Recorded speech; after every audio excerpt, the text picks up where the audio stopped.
So Brian Kaller, I first heard about you from a blog post put up by your friend Rob Dreher, even though you've lived in Ireland for 20 years. Is that correct? That's right. 20 years.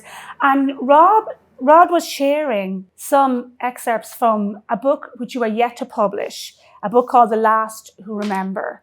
And I was struck, first of all, by how beautifully written it was. Oh, thank you. You're welcome. Secondly, even in those excerpts, how your insight, I think, into the human condition, into the world we're living in at the moment, and your thoughts on how to preserve the best, I think, of traditions, and to maybe challenge ourselves on whether all progress eventually leads us to change that is beneficial for all of us as a society, yes. and as human beings. So can you tell us first, like, how did you come to live in Ireland, and what was your journey here?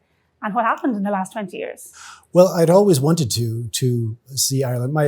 Part of my family was from Ireland, so I grew up with people I knew people growing up, older people who are long dead now, who had emigrated and who were fluent in the Irish language, and who would tell me stories about our family. So I was fascinated by that. And then I had an opportunity to move here and have live on some land in the countryside. And I had a baby daughter. So I was living with, raising her, and had a garden and chickens and had a beehive, and had wanted to learn a simpler way of life. So I had worked with a lot of environmental groups, but I was a bit frustrated by how there are a number of environmentalists who talk a good game but don't really live what they're talking about. And so I wanted to do that. I wanted to live more simply, and living in a more sustainable way would be living in a more old-fashioned way for most of us. So I wanted to do that. I wanted to learn a lot of traditional crafts, and in doing so, I met a lot of my rural neighbors, and was fascinated by their stories. Mm-hmm.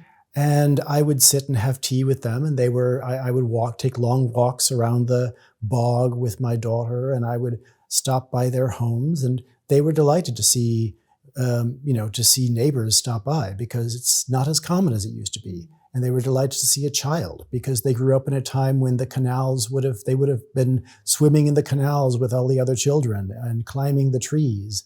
And now that in this age of screens, all those pathways through the woods and those branches of trees have gone strangely silent. Yeah, and you lived first in Kildare. You mentioned the canal. Mm-hmm. You lived first in Kildare, and then you moved. I lived in Kildare for about 18 years, and then moved to Dublin. My daughter was grown, and there was, for personal reasons, I've been commuting back and forth for a long time. My daughter wanted to do her own thing as a teenager, as a young adult, and I had been commuting back and forth 3 hours a day, back and forth to Dublin, and I was tired of doing that. So I wanted to live right by where I worked.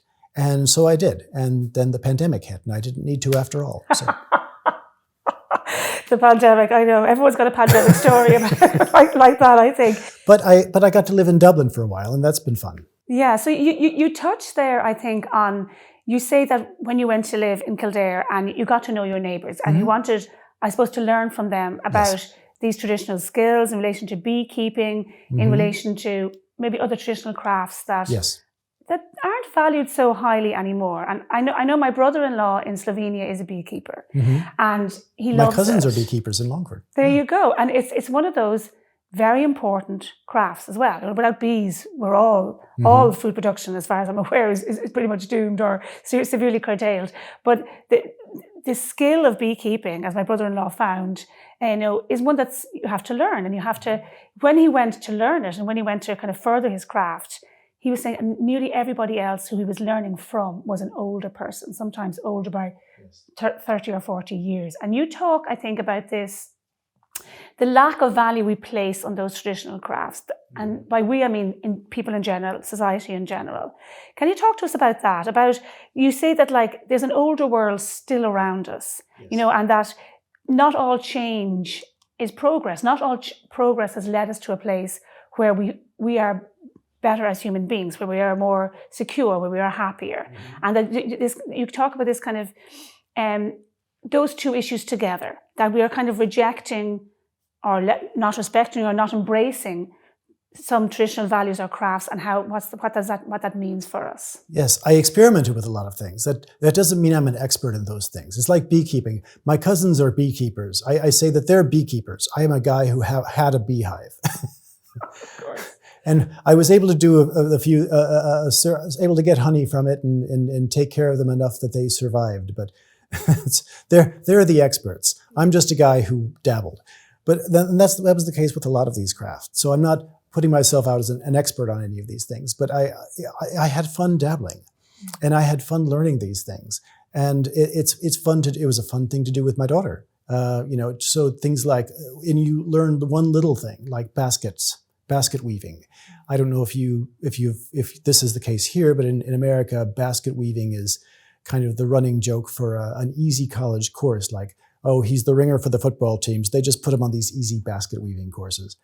Actually, I discovered basket weaving is fantastic. There's a whole amount of skill, tremendous amount of skill, and a wide range of skills. And it doesn't just wicker of weaving wood together like knitting. And it's not just making baskets. You've made dams and homes and furniture and suits of armor and some of the first airplanes, and you know, this huge range of things that you can make through this one craft. And so I would dabble with this one thing, and I would read up on it and discover there's this whole world that I didn't know about. That's just one example.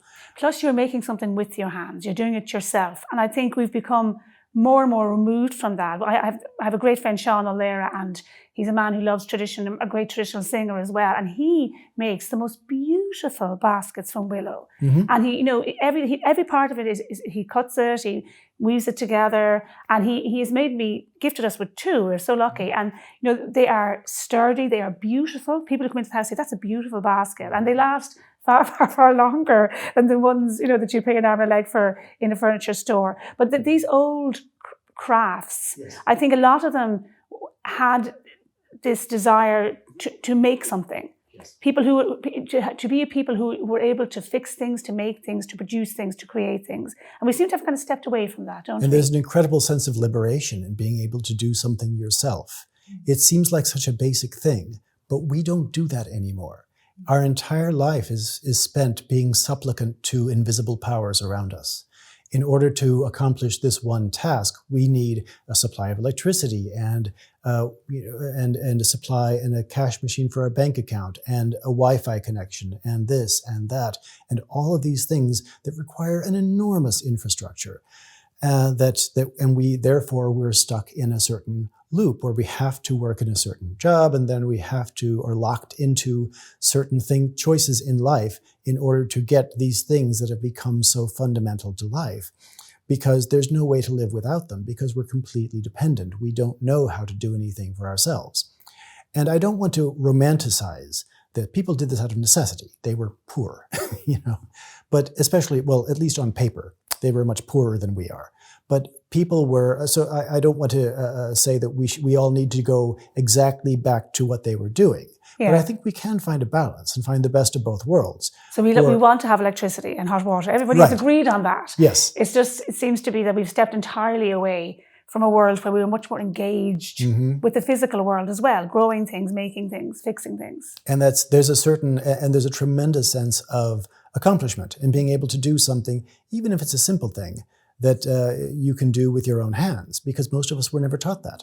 Most of us, even as recently as say the 1970s, you might have been schools in my native USA might have taught shop classes, or you might have taught you how to build this or that thing, and it might have just been a birdhouse, but that showed you as a child, when you were still plastic, when your mind and muscles were still plastic, it gave you the muscle memory to be able to realize you could actually do something. And maybe some people might not want to do that. I was always a bookish sort. I was never a person who, has to sit in the shed and hammer away at things. I was never much of a handyman, a natural handyman. But you could always, you can go and discover how to do things. And once you learn one of those things, it opens up all these other new possibilities. I would talk to people who grew basketry, who would make baskets, and they would grow their own willow. And I would see these huge stumps of trees on their property, and that would have all these shoots coming out of them, withies. And I would say those must have been huge trees. But after talking with them, I'd realize those huge stumps had never been trees. And they'd say, oh no, those were never trees. I'd say, what? They would simply cut them off, and then they would grow new shoots, and then they'd cut them off again, and the stump would keep growing, and then they'd keep putting out new shoots. And I thought, how much wood can you get from this? And I found it's something like 10 tons to the acre in a wet climate like Ireland. And I thought, that's a huge source of wood that we could be, and people are now getting back to that with things like biomass willow and with all these green programs. But these problems that we're facing now, people have faced these problems before, and they've actually come up with solutions that we've now forgotten or that we now ignore. Yeah. We don't learn from the past. So talk to me about that, because one of the things that Rod shared from the excerpts from your book is this, that you feel that we are amongst the first people, if you like, the first to lose this kind of veneration for our ancestors, to view the past with kind of almost derision, to see the past as a dark, gloomy, difficult place that we have nothing to learn from, and we're kind of trying to get away from it at warp speed. And in doing so, we're kind of also losing sight of traditions and things that are important to us. It's interesting that it's this sentiment that we have to tear down monuments, that we have to rename everything, that we have to. On the internet, sometimes I'll see someone post an image of, say, a family praying at church, some 1950s era picture. And then immediately they get lots of rude comments, or someone will post, will apply little arrows and messages that this person must have been an alcoholic, or this person must have been secretly gay, or everyone in the picture must have been doing something terrible secretly. That everything that happened in the past was terrible, and that everything that seems great must have been secretly terrible. And I don't mind people looking at the past critically, or having talking about looking at our people, even our heroes from the past, through from different points of view, or with some skepticism, and that's fine. But that seems to have gone metastasized into an almost religious conviction that we have to destroy the past, that we have to destroy anybody who ever built this world that we now live in. So, and that's when you look at, you mentioned skills, when you look at cathedrals now, you think, how could they have built this? What could we, and I've asked people could we build something like this today? And people have actually told me, we don't know how anymore. And we literally don't have the skills to do that anymore. You wouldn't have the stonemasons, you wouldn't have that kind of very particular skills that were required. Yes, yeah. And you don't have the number of people who are willing to learn these things, even if there was something to learn. And you don't have the religion that gave them the conviction, or the social infrastructure that would have fostered the kind of society that would have created that. So when you look at all the beautiful things in this world, they could not have been built by the people now living in them. I think you raise an interesting point about the depth and breadth of knowledge that the average person has. And I think when we look at my grandparents' generation, my parents' generation, they had this very impressive breadth and depth of knowledge. So they had read a lot of poetry. You know, they had read the classics. They knew the old stories. And we had a great writer in Gript, Paul O'Murray, and he's a fascinating person in Gaelic, a beautiful writer, and he wrote this article about the Christian Brothers, who are much maligned and derided in Ireland now, mostly by people who never went to a Christian Brothers school. But he talked about the fact that the Christian Brothers were teaching like rural people and people who lived in working class areas. So they weren't teaching the well-off. They raised a lot of people up out of poverty by giving them an education. But the education they gave them was very broad. They didn't want them just to know how to read and write and to do simple mathematics. You know, they taught them Irish history. They taught them like about the great Gaelic culture. They taught them about Greek and Latin. They taught them, you know, the classics. And then they taught them, I think, how the world works. So it was a very broad education. And I look at people like, say, my Uncle Michael in Clare, and he was a wheelwright. His father before him was a wheelwright, and they had a forge. And obviously wheelwrights, you know, no longer existed then for most of his life, but then he became a carpenter. But he had this huge breadth of knowledge. There's nothing he couldn't do with his hands. So he built his own greenhouse. Now he grows grapes and makes wine, you know. And you had people who I think were very curious and who weren't afraid of embracing things and who understood kind of the dignity of all work. And we seem to have, and you know, I don't want to sound like someone who's harping on about the past and as you said, romanticizing it and pretending people don't have skills now. But we don't seem to have that kind of breadth of skill anymore, where the average person can do a lot of things and are confident in doing it. And some of that must come from our schooling. Some of that must come from the fact that your schooling now, I think, is directed at raising you to be a productive member of the economy. So it's to get you ready to be a good IT programmer or, you know, an excellent accountant, to work in financial services. We seem to have, and there's a push, for example, to get rid of history in schools, or that history is mandatory in schools. Mm-hmm. Where does that leave us in terms of how we understand our place in the world, how we feel confident in being able to work in the world, and in terms of our understanding of how we came to be? Well, when I talked about when I looked at what people used to study in school, I was astonished to find the breadth of knowledge that regular children and not wealthy children used to have. And I mentioned the pushback I get when I talk about the past. People are offended. People will say, oh, that was only wealthy children. And I'll say, no, actually, that was barefoot farm children. And I don't just mean in Ireland. I mean when I read old books about education in the USA written by people at the time, there'd be educators writing about touring schools in, say, the 1890s and talking to barefoot farm children in Iowa or Mississippi and talking about they would study a tremendous amount of science that people don't study anymore, that children don't study anymore. And we say that science has moved on, that we know more, but we don't. A few scientists do, but most of us know less than we used to. So science, for most of us, has gone backward. And people, of course, used to study the Greek and Latin classics.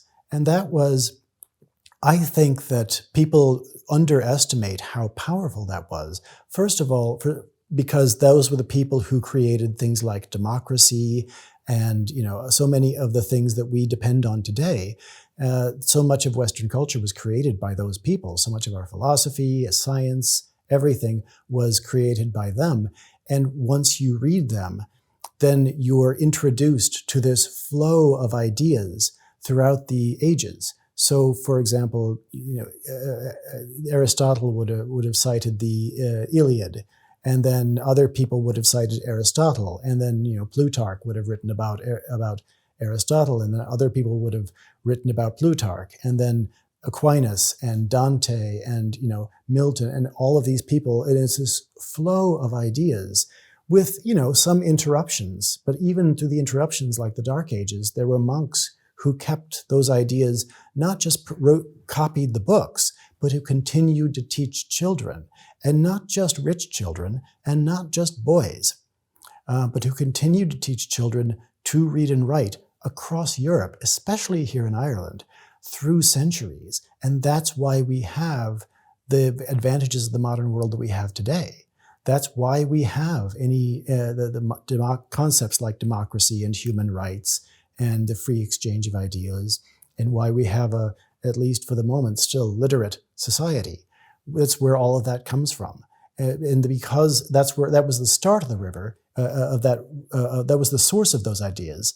But all of those ideas have come down to great conversation through the ages. And once you start reading, I was astonished to read all things like ordinary magazine articles that were written for regular working class people, not just scholars, but farm hands or milk delivery people, from just as much as, say, 70 years ago, that they would be peppered with references to the Greeks and to Greek and Roman writings that no one studies anymore, but that everyone, there would be references to, when you read the book Cheaper by the Dozen, which was made into a movie in the 1950s, they would say, it starts off with, there was a line, "My father, like Gaul, was divided into 3 parts." And that's a reference to every student started their Latin lessons across the world by reading Julius Caesar, who wrote, all Gaul is divided into 3 parts. And so people, and old musicals would have that reference. The Yale football cheer used to be this Greek cheer that is complete nonsense unless you've read Aristophanes' The Frogs. But it was just as casually assumed that everyone would get these references. Like if you made a reference today to Darth Vader, everyone would know who that is, even if they're not a Star Wars fan. Why do you think that change came about? And some people would argue that if Darth Vader is the most culturally relevant person, then why shouldn't he overtake Aristotle? And there's nothing wrong with Star Wars, but those things, but even Star Wars was a pastiche of all of these other things. Like it has lines that are just snipped out of The Searcher, John Ford's The Searchers, or all these other movies or samurai films or whatever, and that's fine. But the reason why these things pick up is because they resonate. They fill a void in our culture, and that was the void. That once these things started to fade from our culture, other pop culture things that came in to fill that. And there's nothing wrong with Star Wars or other things that have filled that void, or superhero films. There have been very good superhero films.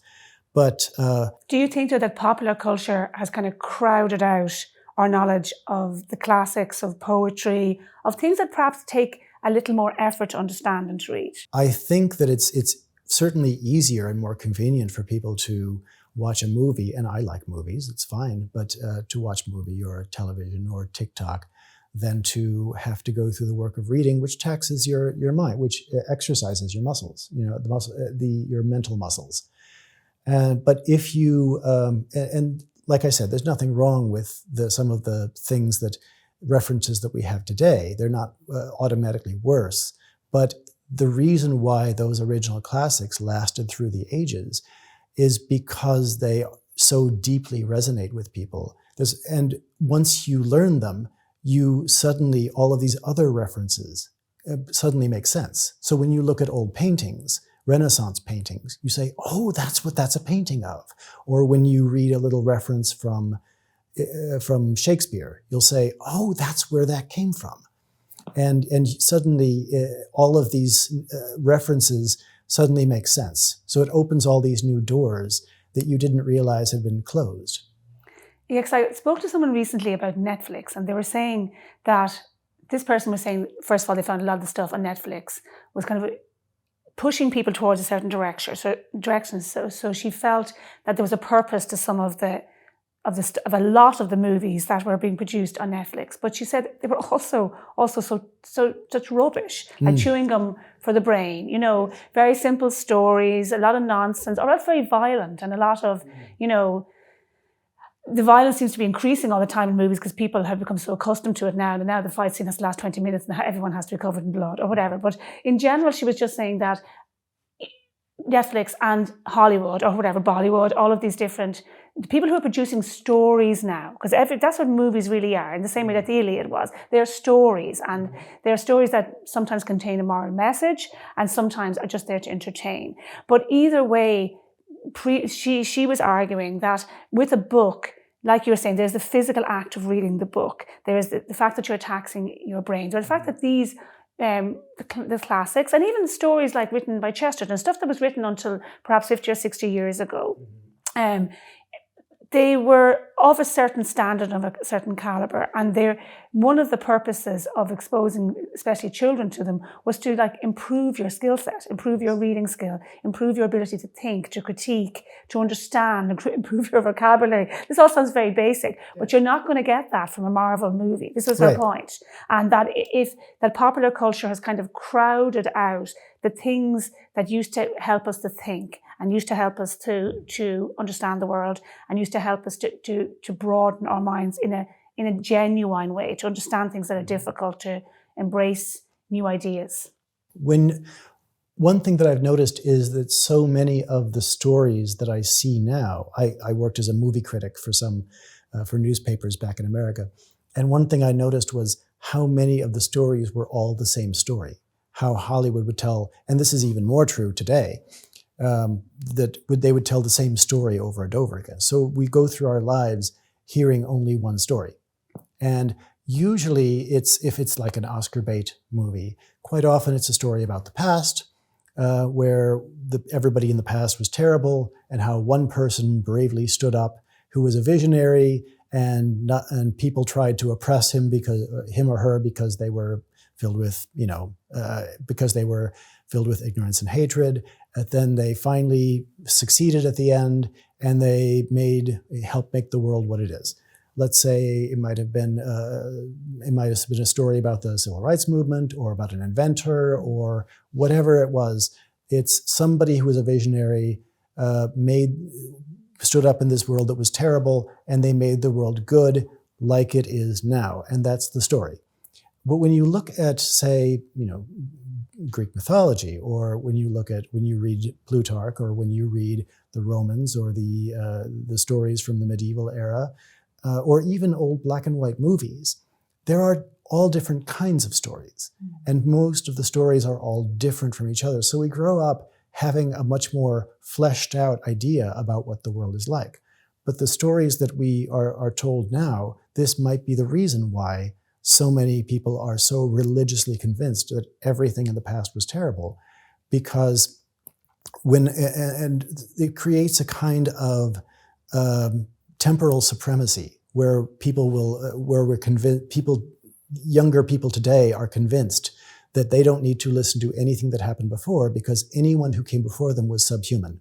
Yeah, and the strange thing is that when they deviate from that formula, that's when you actually get the huge hits. So if you look at something like Braveheart, or you look at the Lord of the Rings trilogy, okay, huge movies which attracted enormous audiences, but they are about very traditional values, but family, sense of belonging, your tribe, your place, your nation, freedom, courage, standing up against oppressive forces.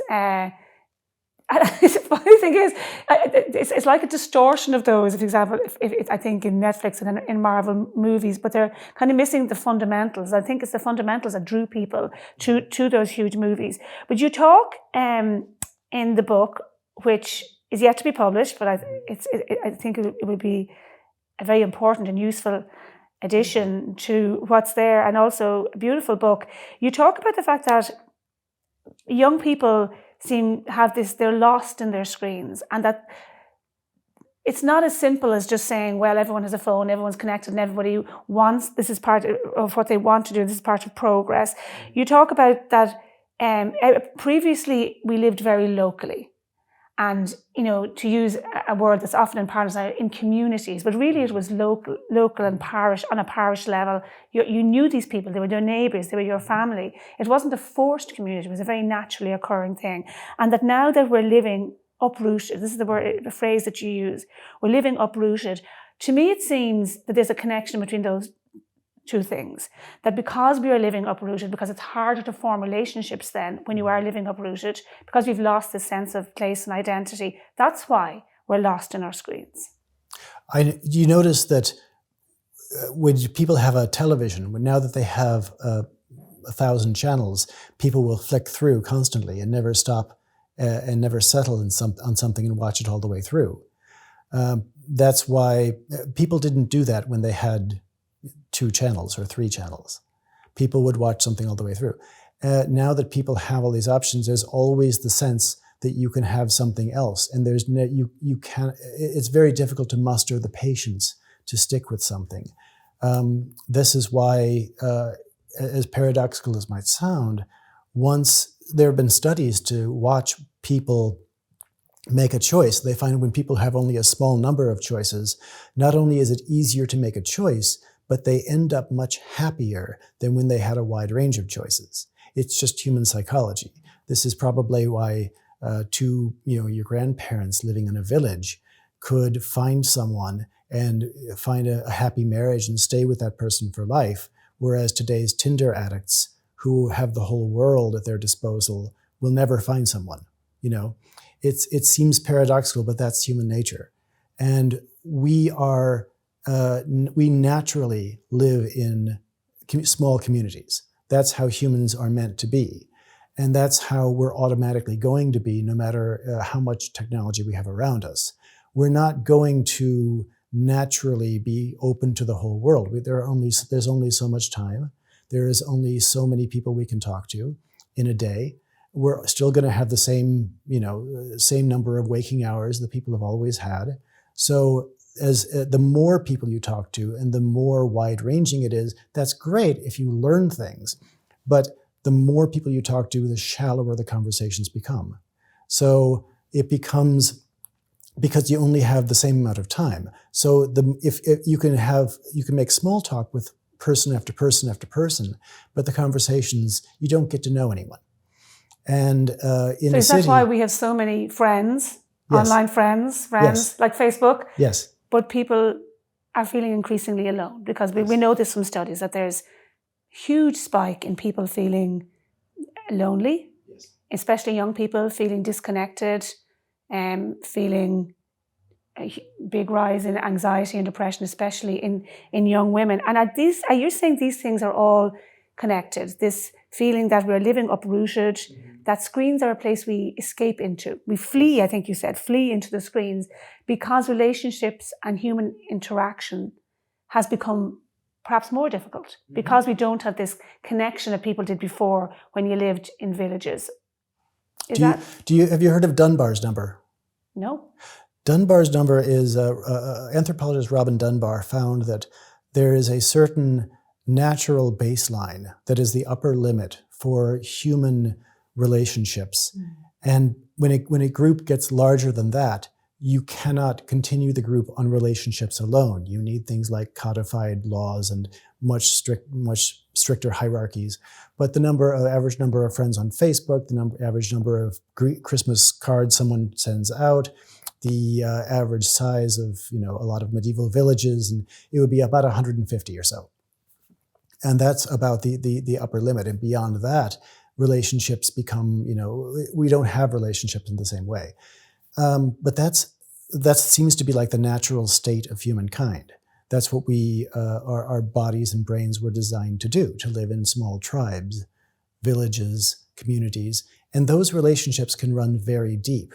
When I started talking to my neighbors here, I don't know what it was like when talking to your grandma, but when I was talking to my grandma back in Missouri, she would describe what's happening with what life was like, and much of it sounded just unbelievable. So when I went here, I talked to my neighbors, and they would just drop little things in conversation, not even realizing that it would be astonishing to anyone else.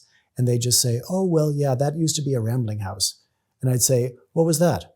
"Oh, just a house where everyone was welcome to drop in and spend the night." And I'd say, "I'm sorry, you mean any of the neighbors?" "Oh, just anyone." "Sorry, anyone could knock on the door?" "Oh, they didn't have to knock, they could just walk in." Anyone could walk in your house. And what did they have to pay? They didn't have to pay anything, just a story. They had to tell a story around the fireplace. And often the rambling houses were great centres of music. Yes. And it was often how music was passed on and where songs were learned. And I often think of the huge importance of those houses and of how many of them there were traditionally in Ireland, and of how hugely important they were, because obviously they were people who were warm-hearted and open, who welcomed everybody to their home. But they also perhaps understood, in a way, even at a subconscious level, the importance of what they were doing, because that was where a lot of the traditions, particularly in relation to Irish culture, like the language, the music, the songs, were kept alive and passed on. So they were hugely important in the preservation of those. And it could only happen in a very high trust society, as Ireland was.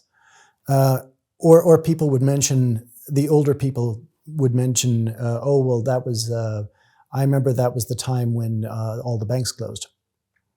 And I'd say, well, how long was that? Oh, well, it happened about 3 times. Well, how long did they close? What do you mean all the banks closed? Oh, better part of a year or so. I'd say, well, how did you get money? Well, we didn't. There wasn't any money.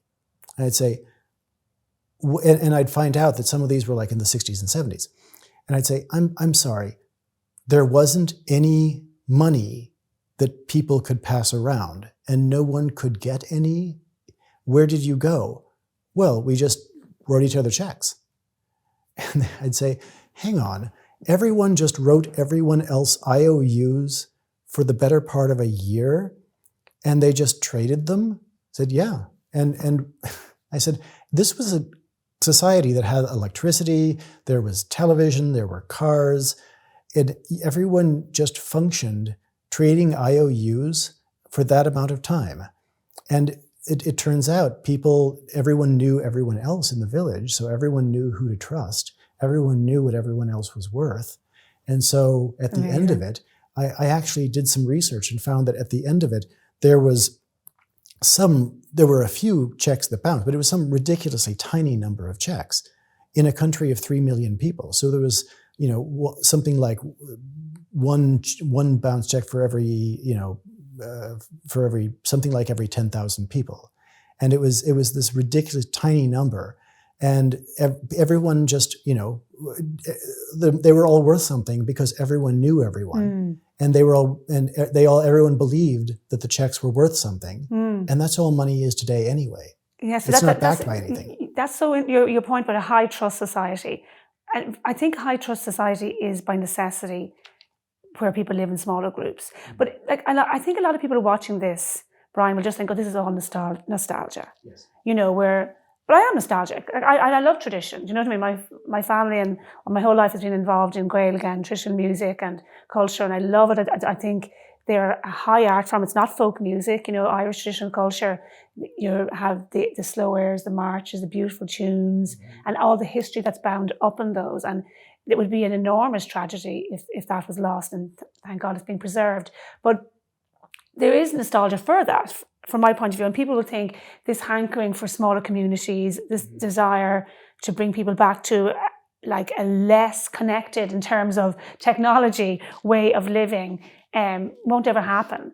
And are you saying that because not all progress is good, progress is not just a linear thing, like we can see some of the detrimental effects of living in big cities, of the fractured communities, of the lack of trust, of the lack of connection, that something has to change because people are ultimately self-preserving. Like people will ultimately say, well, something has to change here. I don't like the fact that my teenagers are always online and don't seem to be doing well from it.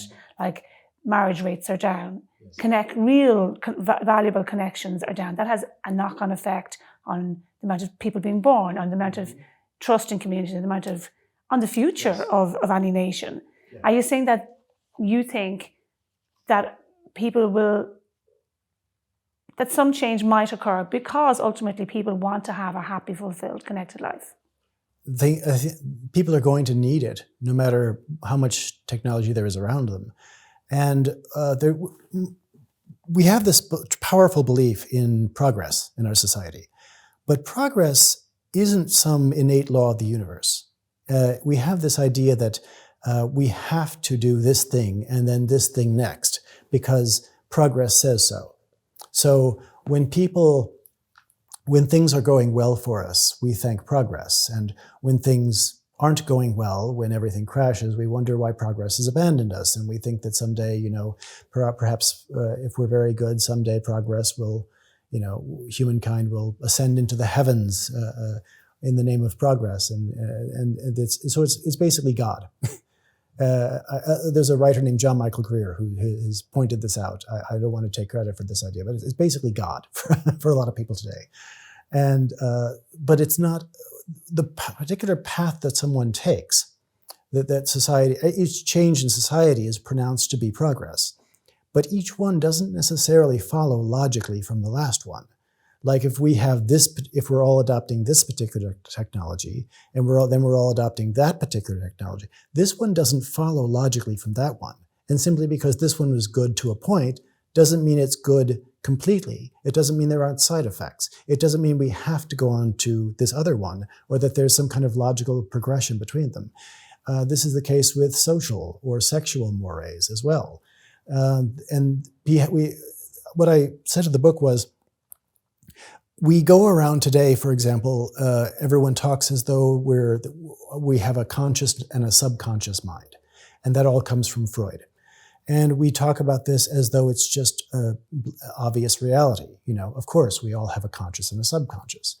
But it's weird to suddenly to realize that until Freud came along, we think that he discovered the subconscious, but he didn't. He just proposed that this is the case. And there's no brain scan that can detect where the subconscious is. It's not some objective reality that we've discovered. It's just a theory about how the mind works. It's a theory that might be valid in certain circumstances, but not others. Until he came along, nobody thought that most of their own mind was invisible to themselves and required a credentialed expert to decipher. In the same way, most people in most times and places didn't go through life thinking that they were on a path to the path of progress, and that they had to keep going on that one path. And they weren't wrong. Nobody assumed that the past was worse and that the future had to be better. And that's very important for us to keep in mind now, because a lot of trends that were taking place in the 20th century, a lot of this explosive growth that we were seeing, and a lot of this social upheaval isn't necessarily going to continue on the exact same way that it had been. So a lot of countries that were superpowers, might not be superpowers forever. A lot of countries the European countries that were becoming more and more integrated and more global might decide that, this isn't working for us anymore.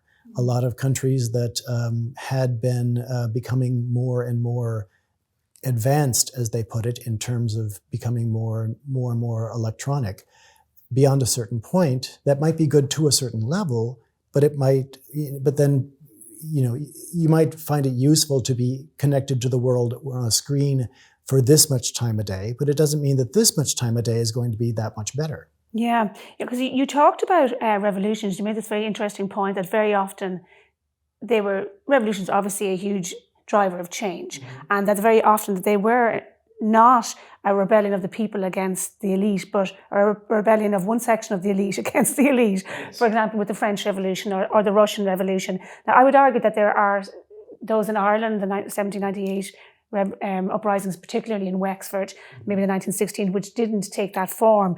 But it struck me that that was true also of the Industrial Revolution. And we see the Industrial Revolution almost entirely as something that was good, that took people from, which can be very difficult, rural life, from farming, from entirely relying on that, to working, I suppose, in towns and cities and mills and factories, where eventually they probably earned more than they would have had farming, even though at the beginning, certainly, they had terrible lives, and, there were terrible industrial accidents. People were really just literally a cog in the wheel. And it strikes me that and obviously we're not going to go back to before the Industrial Revolution, there's no question about that, but there's a parallel there in what's happening in the world now, especially with forces like globalism.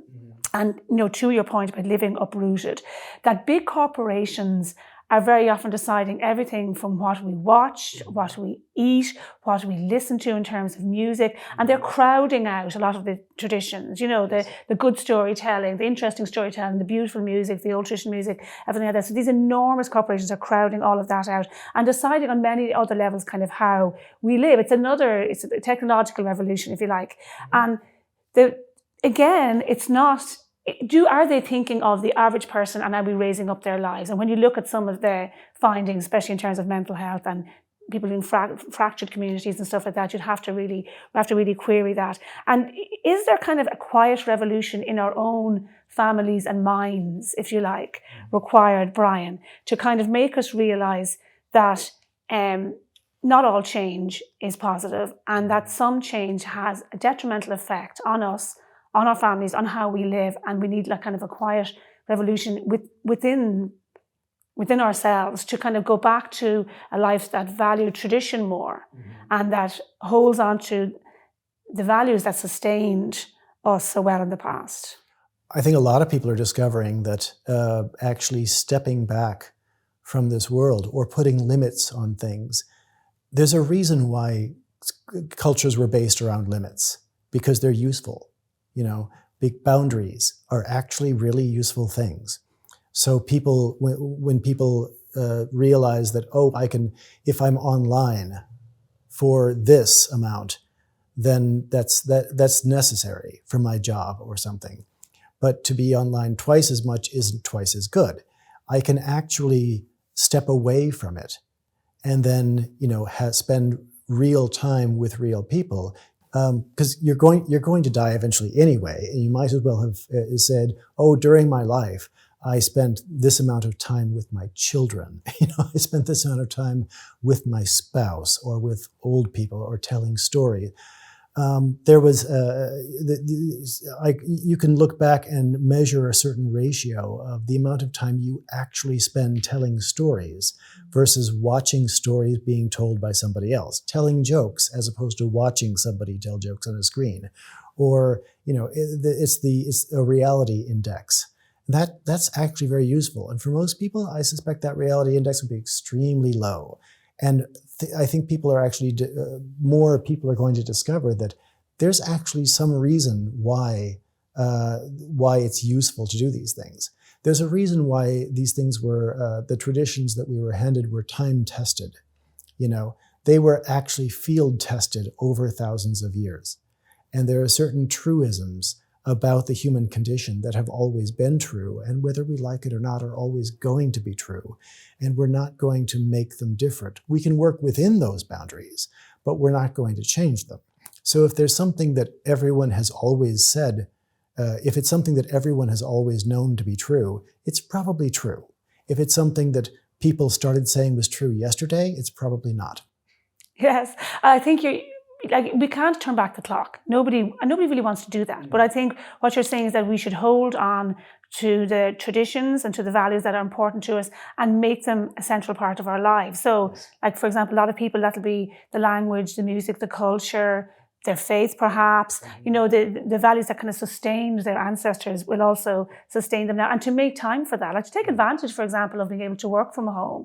But then to say, well, because I have that time, let's get involved more at a local level, at the GAA, with COTUS, with initiatives that kind of are trying to build better communities, either in the city or elsewhere. Brian, but you need a certain critical mass of people to do that.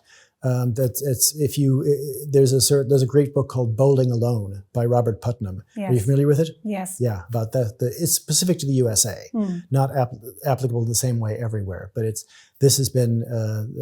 but it shows the decline of all the different institutions and the social groups that used to be so much a part of life. Tell us about this book that you've written from your time in Ireland. Like, sum up for us what's in the book.